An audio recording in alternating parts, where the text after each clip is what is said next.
आप एक मुसलमान को आतंकवादी बता सकते हो, लेकिन शायद एक Hindu x naval officer, teacher, professor mother की बेटी को आतंकवादी बताना थोड़ा ज्यादा हो जाएगा, कन्वीनियंट नहीं होगा।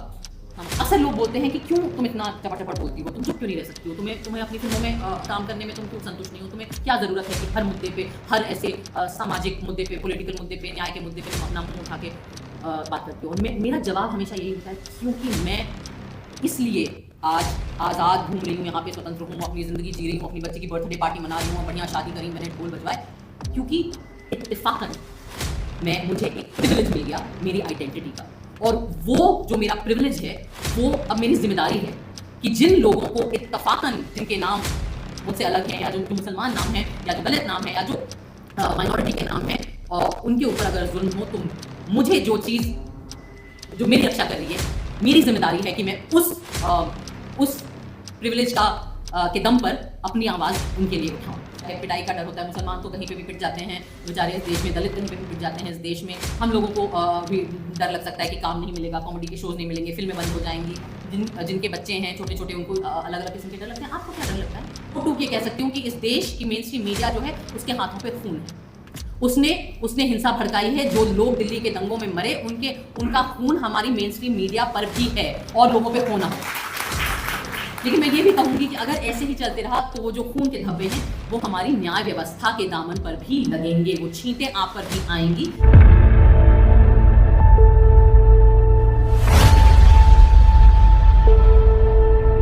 तो मैं आज इस मंच के माध्यम से हमारी न्याय व्यवस्था को याद दिलाना चाहती हूँ कि 4 साल कितना लंबा वक्त होता है।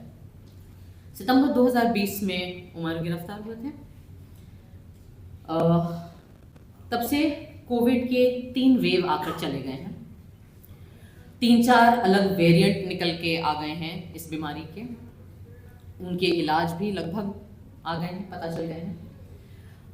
4 साल में मैं अपने फहाद, जो मेरे अब पति हैं, उनसे मिली, दोस्त थी पहले, जब उमर गिरफ्तार हुए हम दोस्त थे, जब अतहर गिरफ्तार हुए हम दोस्त थे, महज दोस्त थे। उन 4 साल में हमारी दोस्ती पक्की हुई, ये लोग तभी भी जेल में थे, हमारी दोस्ती और पक्की हुई, ये तभी भी जेल में पड़े रहे, फिर हमें मोहब्बत हो गई, ये तभी भी जेल में थे, इनको बेल की सुनवाई भी नहीं हुई थी, फिर हम एक दूसरे के परिवार से मिल लिए, तभी भी जेल में थे, परिवार मान भी गए, हिंदू मुसलमान शादी है, परिवार मान भी गए, न्याय व्यवस्था अभी तक नहीं मानी हमारी, हमने शादी कर ली, हमारी बच्ची हो गई, हमारी बच्ची अब 1 साल की हो गई। 4 साल बहुत लंबा वक्त होता है। 4 साल में और भी चीजें हुई, जिस गोदी मीडिया, इंडिपेंडेंट ऑल्टरनेटिव मीडिया की बात नहीं कर रही, आप लोग सच्चे दिल से अपना काम करते हैं, हम उसके आभारी हैं। 4 साल में जिस गोदी मीडिया ने उमर के खिलाफ, इन सब लोगों के खिलाफ इतना विट्रियोलिक, इतना जहरीला कैंपेन चलाया था, वो गोदी मीडिया नंगी हो गई इन 4 साल में। उन्होंने उन 4 साल में और भी अलग अलग तरह के विक्टिम ढूंढे जिनके ऊपर मीडिया ट्रायल चलाया जा सकता हो।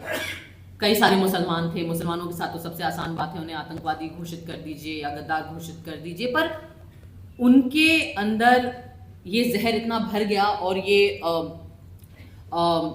ब्लड लस्ट, मैं कहूँगी एक्चुअली वही शब्द होना चाहिए, कि ये जो भूख है एक तरीके से खून की, एक्चुअली वो इतनी आउट ऑफ कंट्रोल हो गई कि वो मुसलमानों को छोड़ के और लोगों पर भी आ गए, बॉलीवुड पर भी आ गए, रिया चक्रवर्ती भी मिल गई उन्हें, शाहरुख खान के बेटे को भी न बख्शा उन्होंने, और तमाम ऐसे लोग। लेकिन इस पूरी प्रक्रिया में हुआ ये कि इन 4 साल में वो भी नंगे हो गए। आज की तारीख में आप लोगों के वीडियो और पॉडकास्ट फिर भी लोग देख लेते हैं, लेकिन आम जनता भी अब जब अर्नब गोस्वामी या उसके जितने भी ट्रू कॉपी वर्जन हैं और उसके जितने गरीब वर्जन हैं उनको सुनती है, वो भी जानती है कि ये झूठ फैला रहे हैं। 4 साल में और भी चीज़ें हुई, जिन लोगों को 56 इंच के कपड़े फिट आते थे उनके कपड़े नॉर्मल साइज के हो गए हैं, जो लोग 400 पार करने गए थे वो 240 में निपट गए। 4 साल में हमारे न्याय व्यवस्था के जो माननीय न्यायाधीश हैं उन्होंने भी कई जगह जाके न्याय की परिभाषा पर कई भाषण और एलोक्यूशन कंपटीशन और रिसाइटल दिए, अलग अलग कॉलेजेस में, अलग अलग विश्वविद्यालय में, दुनिया के अलग अलग देशों में भी। 4 साल में एक इस देश का एक कन्विक्टेड, मैं नहीं कह रही हूं, हमारी न्याय व्यवस्था ने जिसको कन्विक्ट किया है रेप का, वो इंसान राम रहीम, वो भी 4 साल में 10 बार बेल और पैरोल पा गया। 4 साल में गुजरात सरकार ने नई किस्म की बेशर्मी की हदें पार करी और बिल्किस बानो के कन्विक्टेड रेपिस्ट को अच्छे व्यवहार के तहत रिहा भी कर दिया। उस पे ज्यादा चू भी ना हुई पहले तो, फिर जब आउटरीच बना सोशल मीडिया पे, इंडिपेंडेंट मीडिया में जो एक्टिविस्ट लोग हैं उनके तहत, 4 साल में चलो गिर के सुप्रीम कोर्ट ने उस कन्विक्शन को, उस रिहाई को भी ओवरटर्न करने का टाइम आ गया। लेकिन 4 साल में हमारी न्याय व्यवस्था को इतना वक्त नहीं मिला कि जिन लोगों को, और खास करके वो चुनिंदा लोग, मैं उस पर भी आना चाहूंगी कि जिन लोगों को झूठे इल्जामात तहत, और जो सबको पता है क्योंकि वीडियो एविडेंस है आज की डेट में, अलग अलग मीडिया पे काफी सारा एविडेंस है, झूठे इल्जामात के तहत गिरफ्तार किया गया, उनके खिलाफ, कई लोगों के खिलाफ ट्रायल भी उन्होंने शुरू करने का वक्त उन्हें नहीं मिला।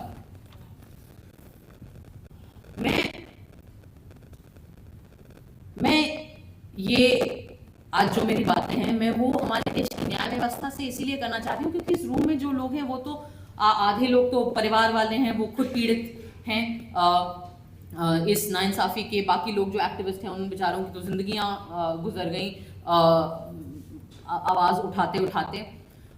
पर मैं आज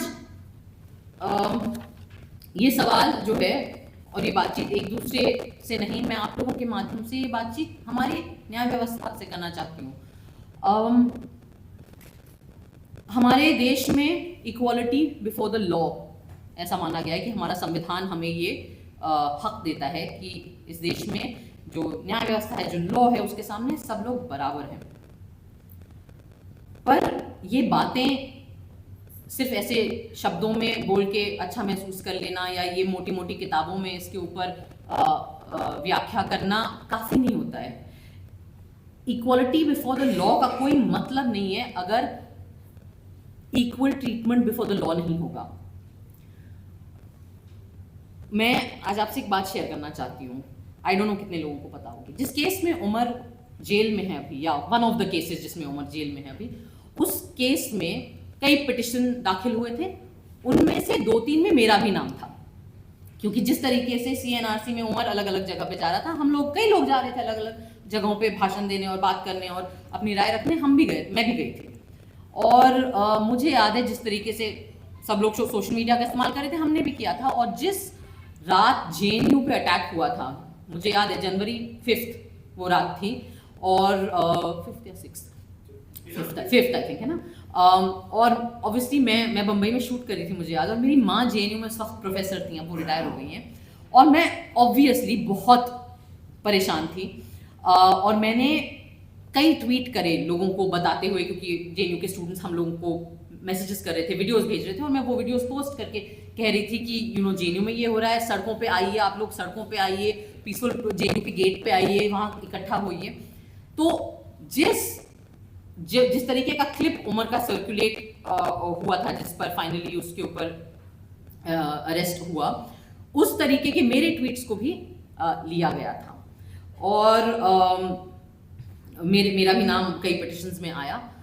और जैसा कुणाल ने कहा, आई सपोज ये मेरे एक्सीडेंट ऑफ माई बर्थ जिसको कहते हैं, कि इत्तेफाकन मैं हिंदू घर में पैदा हुई, इत्तेफाकन मैं एक सवर्ण परिवार में पैदा हुई, इत्तेफाकन मैं ऐसे परिवार में पैदा हुई जो खुद पढ़ा लिखा था अंग्रेजी माध्यम में, इत्तेफाकन मैं अंग्रेजी माध्यम में पढ़ी लिखी हूँ और बोल सकती हूँ, और इत्तेफाकन मैं बॉलीवुड में की फिल्मों में काम कर चुकी हूँ। इसलिए शायद जिन लोगों ने उमर को उन्हीं केसेस में और बाकी साथियों को, मिरन को, अतर को और गुजवा बाकी लोगों को उन्हीं केसेस में अरेस्ट किया, उन्हें लगा कि शायद ये ज्यादा हो जाएगा।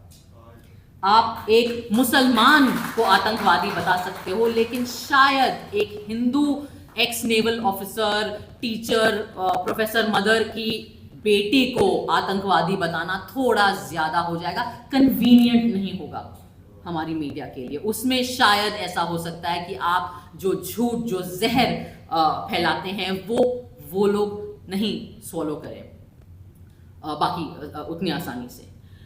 तो मुझे अक्सर लोग बोलते हैं कि क्यों तुम इतना चपड़ चपड़ बोलती हो, तुम चुप क्यों नहीं रह सकती हो, तुम्हें अपनी फिल्मों में काम करने में तुम क्यों संतुष्ट नहीं हो, तुम्हें क्या ज़रूरत है कि हर मुद्दे पे, हर ऐसे सामाजिक मुद्दे पे, पॉलिटिकल मुद्दे पे, न्याय के मुद्दे पे तुम अपना मुंह उठा के बात करती हो। और मेरा जवाब हमेशा यही होता है, क्योंकि मैं इसलिए आज आज़ाद घूम रही हूँ, यहाँ पे स्वतंत्र हूँ, अपनी ज़िंदगी जी रही हूँ, अपनी बच्ची की बर्थडे पार्टी मना रही हूँ, बढ़िया शादी करी, मैंने ढोल बजवाए, क्योंकि इत्तेफाकन मुझे एक प्रिविलेज मिल गया मेरी आइडेंटिटी का, और वो जो मेरा प्रिविलेज है वो अब मेरी जिम्मेदारी है कि जिन लोगों को इत्तेफाकन, जिनके नाम मुझसे अलग हैं, या जो मुसलमान नाम है, या जो दलित नाम है, या जो माइनॉरिटी के नाम है, और उनके ऊपर अगर जुल्म हो, तो मुझे जो चीज जो मेरी रक्षा कर रही है,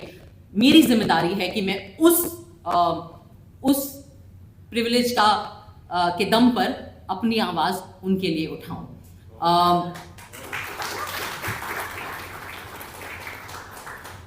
मैं एक और सवाल पूछना चाहती हूँ, और हो सकता है अब तो खैर आईपीसी बदल गया है, पता नहीं कौन सी एक नई भारत कुछ क्या बीएनएस न्याय क्या भारतीय न्याय संहिता आ गई है। मैंने उसके पढ़े नहीं है क्या क्या उसमें रूल हैं, तो अब मुझे पता नहीं कि अगर अगली चीज़ जो मैं बोलूँगी उसमें कोई ऐसे कुछ केस बन जाएगा, बन भी सकता है। हमारे देश में आजकल कमाल तो ये है कि किसी भी बात पे केस बन सकता है और हो सकता है आपके ऊपर। मैंने कहीं पढ़ा था कुछ महीने पहले, और बूनो ने भी मुझे बताया था कि उमर की एक डेट आने वाली थी बेल की, और उसके पहले ही जो न्यायाधीश थे जिन्होंने सुनना था वो केस, उन्होंने अपने आप को रेक्यूज कर लिया।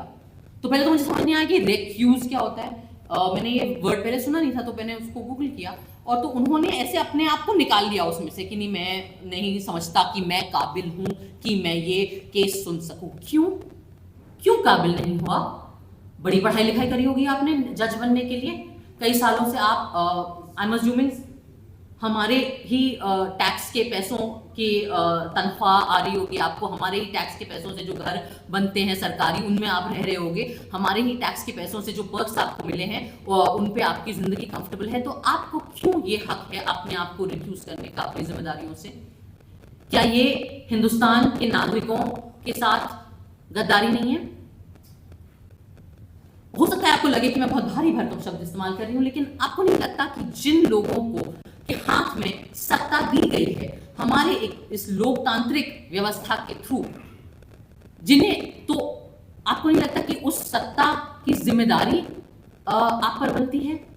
आपको नहीं लगता कि जो प्रिविलेजेस आपको मिले हैं अपनी पोजीशन की वजह से, कम से कम बेसिकली आपको सिर्फ इतना कहा जा रहा है कि आप अपना काम करें, आप केस पढ़ें, आप अपनी बुक्स देखें, आप अपना कॉन्स्टिट्यूशन देखें, आप जो भी आईपीसी देखें, और आप उसके ऊपर डिसाइड करें। इसका आपको वक्त नहीं मिल रहा है। कपिल सिब्बल साहब ने कहा कि मुझे 20 मिनट दे दीजिए, आपको 20 मिनट नहीं मिल रहे। माननीय प्रधानमंत्री के साथ आपको गणेश पूजा करने का बहुत वक्त मिल गया था, पर अपना काम करने के लिए 20 मिनट नहीं मिलते हमारे न्यायाधीशों को। एक जस्टिस थे, शायद उनका नाम बोपन्ना जी था, उन्होंने कहा मुझे 2 मिनट लगेंगे उमर का केस में वर्डिक्ट सुनाने में। बड़ी अच्छी बात है, बड़ा आपने सीना ठोक के दावा कर दिया, तो 2 मिनट नहीं मिले आपको।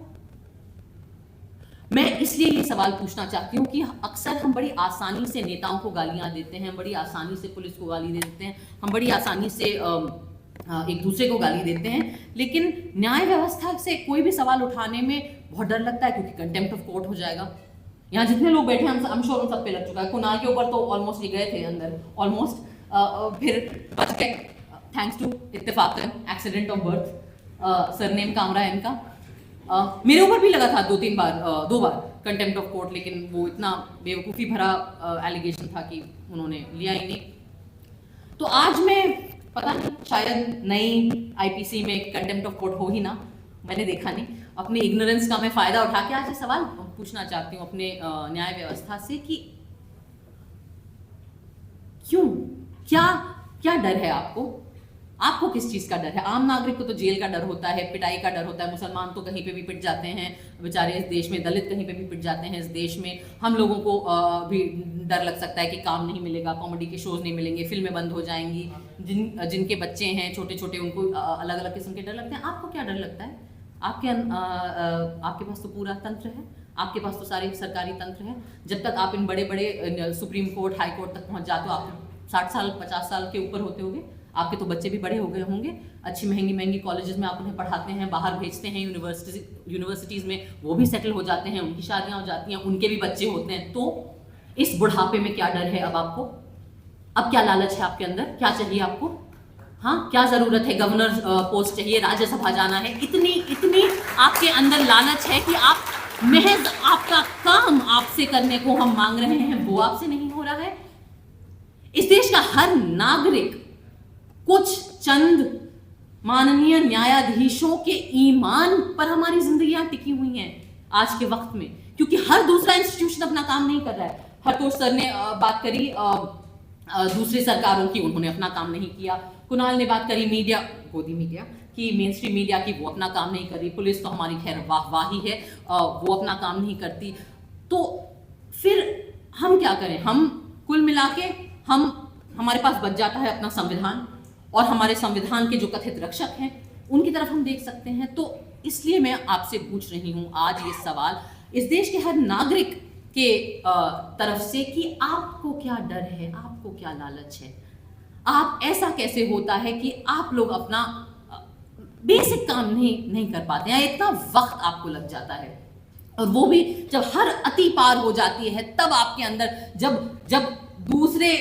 जब स्टेट्स के चीफ मिनिस्टर अरेस्ट होने लगते हैं, जब इतना सर से पानी इतनी ऑब्वियस चीजें हो जाती हैं, उसके बाद इलेक्शन आ जाता है, फिर 400 पार नहीं होते, आप हार ही जाते हैं, आपको बैसाखी की सरकार चलानी पड़ रही है, तब हमारे माननीय न्यायाधीशों को वक्त मिलता है कि वो बेल की सुनवाई लोगों की करना शुरू कर दें। मैं नहीं मानती कि ये किसी भी प्रकार का न्याय है। न्याय करने में होता है, न्याय बोलने में नहीं होता, न्याय भाषणबाजी नहीं होती, न्याय एक्शन होता है। और आज मैं ये बोलना चाहूंगी कि मुझे इस देश के नागरिकों के साथ कई लोगों ने गलत किया। अगर मैं अंग्रेजी में बोलूं, then the citizens of our country have been let down by almost every institution that has been given power by the democratic setup of our country. But I don't believe that any institution has let down the citizens of our country like the judiciary of this country. And I think that's a crying shame. शर्मनाक है ये बात। और मुझसे पूछा जा सकता है कि क्यों तुम्हें क्यों इतनी इमोशनल होने की बात नहीं है। नहीं है क्योंकि जब बेल नहीं मिलता है ना, तो ऑफ कोर्स परिवार परेशान होते हैं, माएँ बेबस होती हैं, बहनों का दिल दुखता है, बच्चे बड़े हो जाते हैं, आपको देखने को नहीं मिलता। Sorry, I am little hormonal and emotional, मेरी बच्ची बहुत छोटी है अभी, I am a nursing mother, so अगर मैं इमोशनल हूँ तो मैं माफ़ी चाहती हूँ। लेकिन मैं आपका ध्यान, या मैं आपको रिमाइंड करना चाहूँगी, मैं हमारे न्याय व्यवस्था को रिमाइंड करना चाहूँगी कि बेल की सुनवाई टाइम से नहीं करना सिर्फ एक नहीं हुआ, हो गया, ये नहीं होता है। क्योंकि जब आप टाइम से बेल ग्रांट नहीं करते ना, तो 84 वर्ष के एक्टिविस्ट जैसे स्टैन स्वामी थे, उनकी जेल में मौत भी हो सकती है। तो ये जो आप पर जो भार है, और आपने जो अपनी जिम्मेदारी सही वक्त पे नहीं करी है, उसका प्राइस बहुत ज्यादा होता है, और वो बहुत गलत होता है। और वो हर किताब में, हर धर्म के आस्था के नजरिए से देखें, आप हर लीगल एंगल से देखें, तो वो घोर नाइंसाफी है। और अगर हम आगे इसी पथ पे चलते गए तो मैं बिल्कुल दो टूक ये कह सकती हूँ कि इस देश की मेन स्ट्रीम मीडिया जो है उसके हाथों पे खून है। उसने हिंसा भड़काई है। जो लोग दिल्ली के दंगों में मरे उनका खून हमारी मेन स्ट्रीम मीडिया पर भी है और लोगों पे खून हो। लेकिन मैं ये भी कहूंगी कि अगर ऐसे ही चलते रहा तो वो जो खून के धब्बे हैं वो हमारी न्याय व्यवस्था के दामन पर भी लगेंगे, वो छींटें आप पर भी आएंगी। इसलिए इस मंच से मेरी अपील है, बहुत ज्यादा हम नहीं मांग रहे, अपना काम करिए। धन्यवाद।